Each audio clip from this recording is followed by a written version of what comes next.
സുഗമോ ദേവി സീരിയലിൻ്റെ ഏറ്റവും പുതിയ പ്രൊമോ റിവ്യൂയിലേക്ക് എല്ലാ കൂട്ടുകാർക്കും സ്വാഗതം. അങ്ങനെ ഹരിയങ്കിള് നന്ദന് സംഭവിച്ച എല്ലാ കാര്യങ്ങളും നേരിട്ടറിയാനും ചോദിച്ച് മനസ്സിലാക്കാനുമായിട്ട് ചന്ദ്രോത്ത് വീട്ടിലേക്ക് വരുന്നുണ്ട്. പ്രഭാവതി ആണെങ്കിൽ നന്ദനോട് ചെന്ന് കണ്ട് പറയുകയും ചെയ്യുന്നുണ്ട്. എല്ലാ കാര്യങ്ങളും തുറന്നു തന്നെ പറയണം, എങ്കിൽ മാത്രമേ നിനക്ക് രക്ഷപ്പെടാൻ പറ്റുള്ളൂ, അങ്കിളിന് നിന്നെ രക്ഷപ്പെടുത്താൻ പറ്റൂ, അതുകൊണ്ട് ഒന്നും മറച്ചു വെക്കരുത് എന്ന് പറയുന്ന സമയത്ത് നന്ദൻ പറയുന്നുണ്ട്, ഞാൻ അകപ്പെട്ടാലും വേണ്ടിയില്ല, എങ്കിലും എൻ്റെ സുഹൃത്തുക്കളായിട്ടുള്ള ബെല്ലയും കെവിനെയും ഒറ്റ കൊടുക്കില്ല.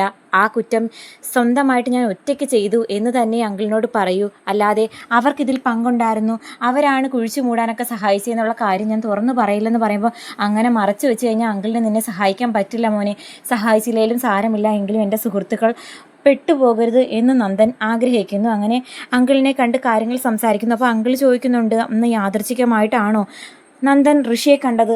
അല്ല എന്ന് നന്ദൻ പറയുന്നു. അത് കേട്ടിട്ട് ദേവികയും പ്രഭാവതിയും സിദ്ധാർത്ഥനും ഒക്കെ ഞെട്ടുന്നുണ്ട്. അന്നേരം ഹരിവക്കീൽ ചോദിക്കുന്നുണ്ട്, അപ്പോൾ കൊല്ലണമെന്നുള്ള ഉദ്ദേശത്തോടെ ഋഷിയെ കാണാൻ പോയതാണോ? കൊല്ലണമെന്നുള്ള ഉദ്ദേശത്തോടെ ഒന്നും അല്ല. അടുത്തിടയ്ക്ക് എൻ്റെ അമ്മയും ചന്ദ്രമതി ആൻറ്റിയും ക്ഷേത്രത്തിൽ പോയി വന്നപ്പോഴത്തേക്കും ഋഷിയും ഋഷിയുടെ കൂട്ടുകാരും പരസ്യമായി എൻ്റെ അമ്മയെ അപമാനിച്ച് സോഷ്യൽ മീഡിയയിൽ ആ വീഡിയോ വൈറലായി. ആ സമയത്ത് എനിക്ക് ഋഷിയോട് തീർത്താ തീരാത്ത പകയുണ്ടായിരുന്നു. എൻ്റെ അമ്മയെ അപമാനിച്ചതിൻ്റെ പേര് രണ്ട് ചോദിക്കണമെന്ന് കരുതിയിരുന്ന സമയത്താണ് ഞാൻ ഋഷിയെ കണ്ടുമുട്ടിയത്. അപ്പോൾ അങ്ങനെയുള്ളൊരു ദേഷ്യത്തിന് സംഭവിച്ച അബദ്ധമാണെന്നൊക്കെ തുറന്നു പറയുന്നുണ്ട് എല്ലാ കാര്യവും.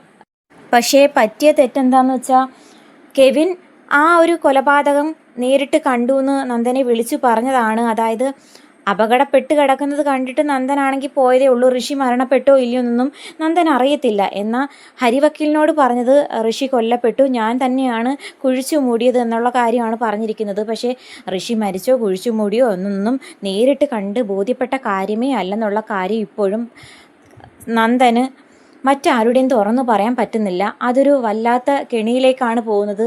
പക്ഷേ ശരിക്കുള്ള സംഭവം തുറന്നു പറഞ്ഞിരുന്നു എങ്കിൽ, അതായത് ഋഷി കൊല്ലപ്പെട്ടു എന്നുള്ളതും കുഴിച്ചു മൂടിയത് താനല്ല എന്നുള്ള കാര്യം കൂടി തുറന്നു പറഞ്ഞിരുന്നെങ്കിൽ അവർക്ക് ചിലപ്പോൾ ചിന്തിക്കാമായിരുന്നു ശരിക്കും ഋഷി കൊല്ലപ്പെട്ടോ ഇല്ലയോ എന്നുള്ള കാര്യത്തിൽ ഡൗട്ട് അടിക്കേണ്ട കാര്യമുണ്ടെന്ന്. പക്ഷേ ഇങ്ങനെയൊക്കെ നന്ദൻ പറഞ്ഞു കഴിഞ്ഞാൽ അവർക്ക് പോലും വിശ്വസിക്കാനേ പറ്റുള്ളൂ. നന്ദൻ ചെയ്തതും അല്ലെങ്കിൽ പറഞ്ഞതും സത്യമാണ്, ഋഷി കൊല്ലപ്പെട്ടു എന്ന് തന്നെയാണ് അവരും വിശ്വസിക്കുന്നത്.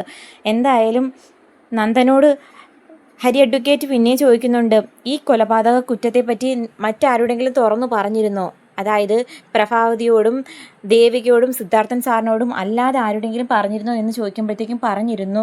ബെല്ലയോടും എൻ്റെ സുഹൃത്തായ കെവിനോടും എല്ലാ കാര്യങ്ങളും തുറന്നു പറഞ്ഞു എന്ന് പറയുമ്പോഴത്തേക്കും ദേവികയാണെങ്കിൽ ആകെ ഷോക്കാകുന്നു. ഭാര്യയായ നിലയ്ക്ക് തന്നോട് പോലും തുറന്നു പറയാതെയാണ് എല്ലാ സത്യങ്ങളും അതിനു മുമ്പേ ബെല്ലയോട് തുറന്നു പറഞ്ഞത്.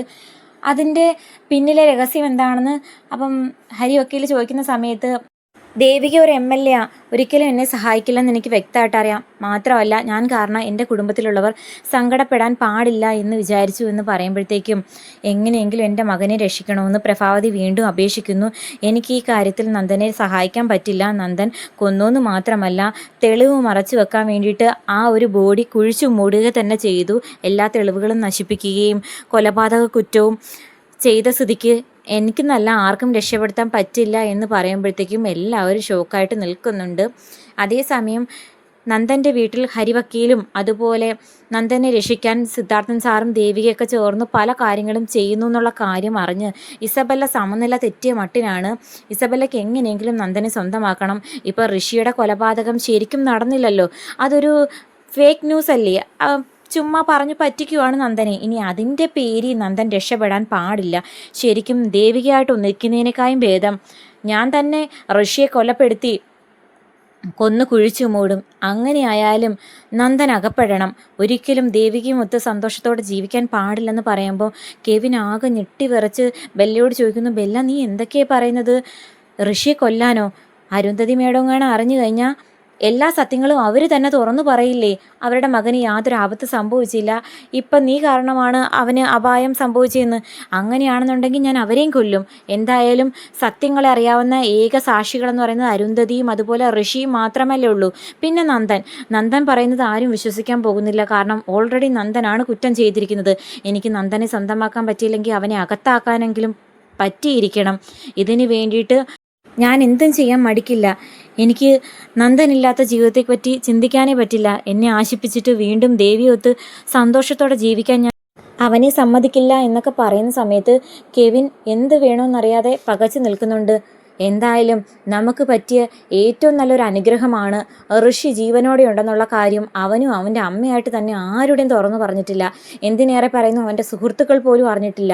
വേണ്ടി വന്നാൽ ഞാൻ എന്ത് വേണമെങ്കിലും ചെയ്യുമെന്ന് പറഞ്ഞ് ബെല്ലയാണെങ്കിൽ ദേഷ്യത്തോടെ പോകുമ്പോൾ അരുന്ധതി മേഡം പറഞ്ഞ കാര്യത്തെക്കുറിച്ച് കെവിനാണെങ്കിൽ ചിന്തിക്കുന്നുണ്ട്. അതായത് ഏറ്റവും അവസാനം നീ തന്നെ അകത്തു പോകേണ്ടി വരും എന്നുള്ള കാര്യം ഋഷിയെ പറഞ്ഞ് മനസ്സിലാക്കാൻ ശ്രമിച്ചിരുന്നുവല്ലോ, അതുപോലെയൊക്കെ തന്നെ സംഭവിക്കുന്നു.